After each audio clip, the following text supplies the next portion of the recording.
Hei, mina olen Ants Uustalu ja kokka koos minuga igal teisipäeval kell 12.15 Tre raadios ning kuule kordust pühapäeval kell 13.00.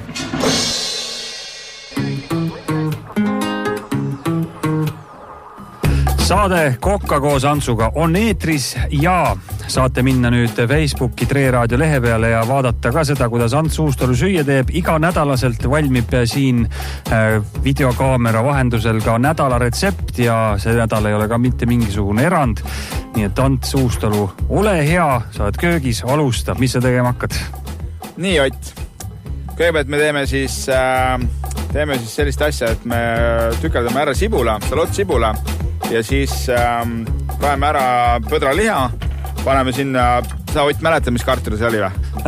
Runjakas. Runjakas, muidugi. Just. Praeme ära runjakad, siis meil on siin topsis on natukene grillitud paprikat juba tehtud ja siin on grillitud tomat ja baklasaan, nii et tuleb selline mõnus suht sügisene toit, kuna on jahihooaeg, põtru lastakse nagu loogu ja peabki laskma, sest neid on palju ja siin sees on veel punamini kaste ja Ott, sinu jaoks ma mõtlesin, et teeme elu teravaks.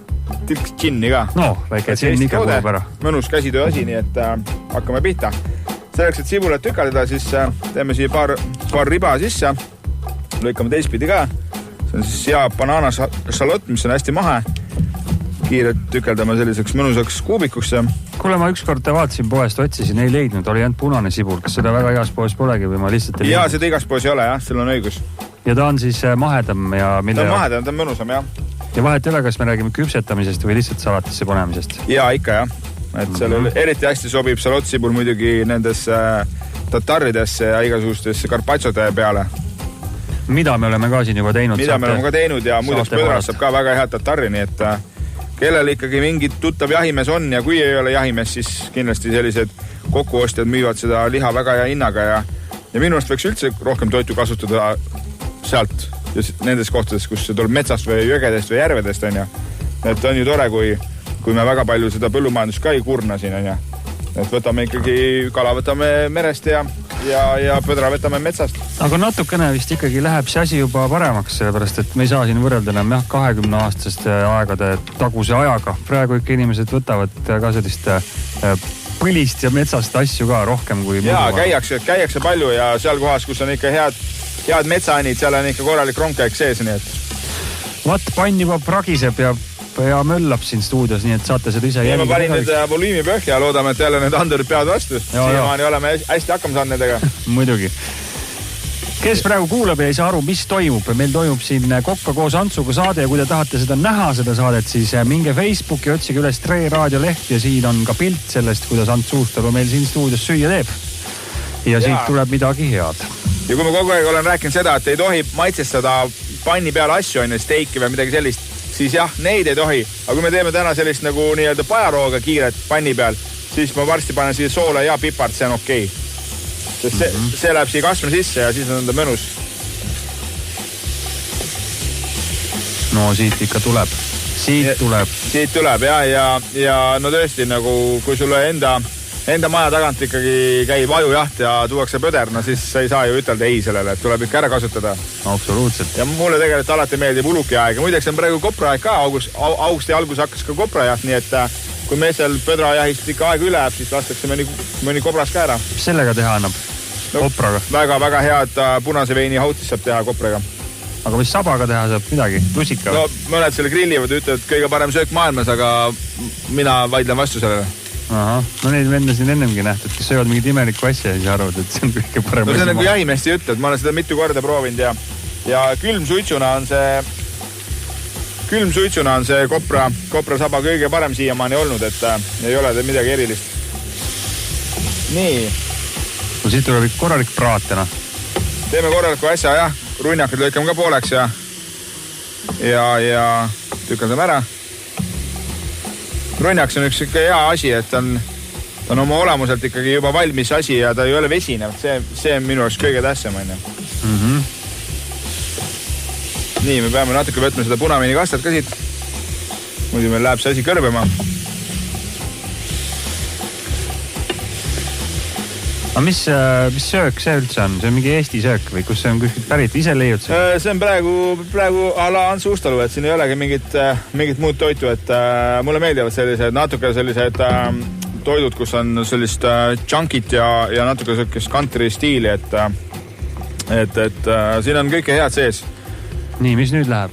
Nüüd läheb grillitud paprika, mis siis läheb siia poole ja tükerdame selle paprika ära. See annab meile värvi, paneme siia sisse selle ilusti. Nii, siis läheb meile baklasaan ja tomat siia otsa. Kohe sa võid siin kaameraga tulla siia panni peale, juba näete, kus on selline mõnus kaste siia tekkinud. Natuke värvi ka. Ja muidugi meil on rosmariini. Rosmariini võite panna täitsa terve oksana siia sisse, see annab teile maitset. Ja pea seda väga pudiks tegema. Nii. Hakkab juba looma, natuke on punaviini kastet veel vaja panna.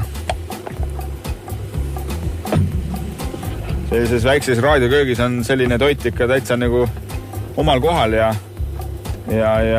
siin majas tehakse palju süüa. Siin koha on restoran ja kus kui keegi kindlasti sööb võileibu ja... Jah, meil ka siin paras restoran juba igal teisipäeval. Täna siis jälle. Me peame selle luugi lahti teha, teeme street foodi restoran siin igal teisipäeval kella 12:01. Nii, aga ma lubasin džinni ka panna.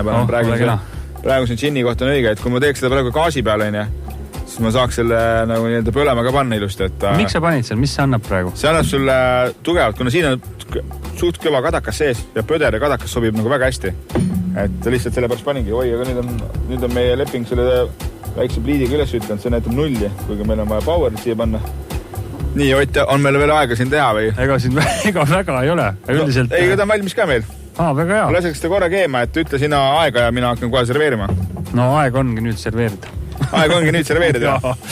Serveerime ja ega me panemegi nüüd on jutt teada, kuidas see asi käib. Me teeme sellest ka pildi, kui see on kõik kenasti serveeritud ja siis saate seda kõike vaadata, milline see välja näeb ja loomulikult saate videot üle vaadata ja retsept läheb ka veel kaasa. Seda džinni maitset ja lõhna ma ikka tunnen siin päris palju, nii et see saab olema üks mõnus sügisene ahjuroog, kuigi me teeme seda panni peal, sest ahju peal läheks meil rohkem aega, et ma ei tea, kui pikk meie saade peaks olema, kui me kõik need toidud siin rahulikult jooks valmis teha, et meil oleks mingi 3-tunnine maraton saade, nagu mingi Eurovisiooni kuulamine oleks. Tundub nii, jah.